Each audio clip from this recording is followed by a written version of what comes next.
Hey everyone, and welcome to my channel. Today I'll be reading a multi-character extruder by Miss Zero Milk on Tumblr. So let's get into it. Rengoku.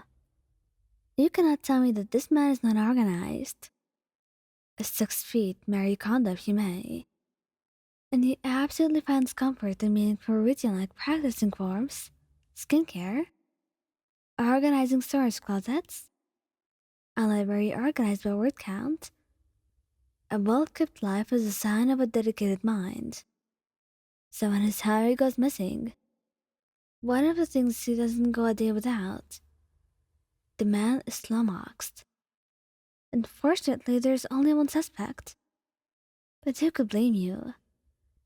365 days a year, this man smells like a warm fire. And it's just so comforting. And with them always called away to work, and almost dying on the regular, you're fiercely protective of the things that remind you of him.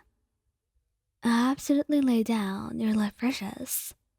So one day, you're doing laundry in the early morning and see his Harry in the pile of clothes to be washed.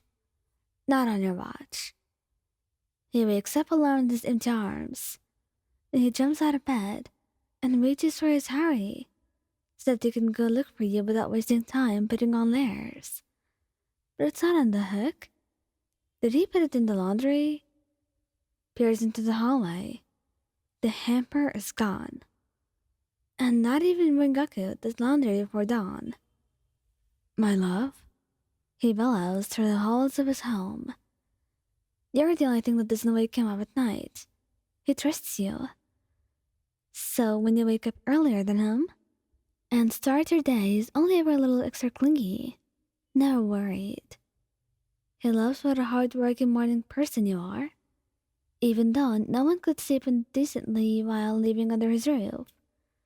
He made you like this. Laundry at dawn? My darling. He called again.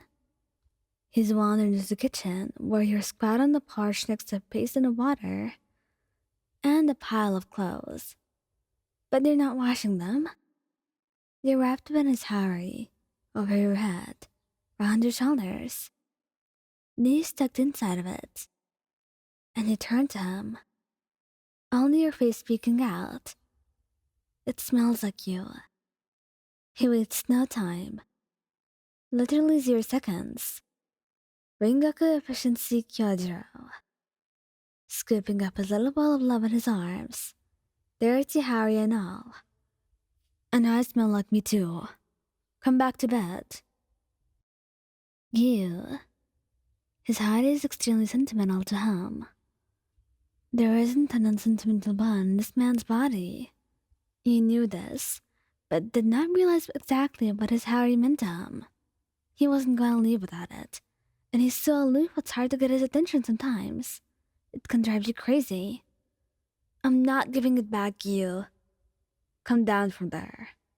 He had cornered you in the study like a wild animal, flailing around in your pajamas, and standing on the dresser.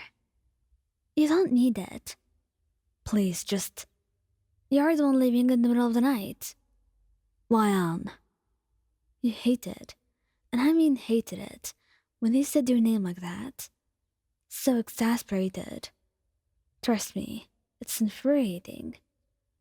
Just calm down. You're gonna leave.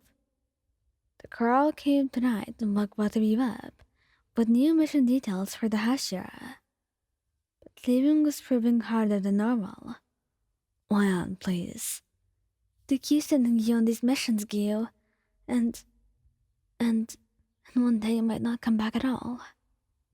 He was tired and frustrated, and he agreed with you, but he couldn't just ignore the call. He had been on hundreds of missions. You accompanied him on many, so you must understand. But when he looked back up at you, all flushed and heaving and teary-eyed, he knew the mission was not the problem. Damn it. He was gonna have to start taking relationship advice from Tengen, wasn't he? He quietly offered you his hand. I'm not gonna take it from you. You were tired, so you gave in. Tomioka, you whimpered when you realized that there was no winning, trying to manage your tears and keep them inside your eyes and not flood the room. It proved to be a failure because you couldn't keep yourself from crying.